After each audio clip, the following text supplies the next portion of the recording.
मित्रांनो, आपल्या आयुष्यात निवडायचं असेल तर संघर्ष निवडा, आराम नाही. मित्रांनो, त्यासाठी ही गोष्ट ऐका.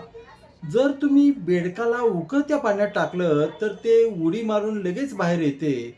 पण तेच बेडूक तुम्ही थंड पाण्यात टाकलं आणि त्या पाण्याचं तापमान हळूहळू वाढवलं तर बेडकाला उष्णता आरामदायी वाटू लागते. बेडूक त्या आरामात इतका हरवून जातो की पाणी त्याला उकळू लागताच तिथून बाहेर पडण्याची जी त्याची शक्ती असते ते गमावून बसते आणि बेडूक मरते.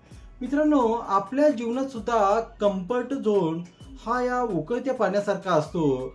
आपल्याला सुरक्षित आणि आरामदायी वाटते, पण हाच आपल्याला आराम हळूहळू आपल्या क्षमता नष्ट करत असते. जर तुम्ही आज अडचणीशी लढत नसाल तर त्या बेडकाप्रमाणे तुम्ही हळूहळू विनाशाकडे वाटचाल करत आहात. आराम सोडून द्या, अन्यथा वेळ तुमचा नाश नक्की करेल, हे लक्षात असू द्या.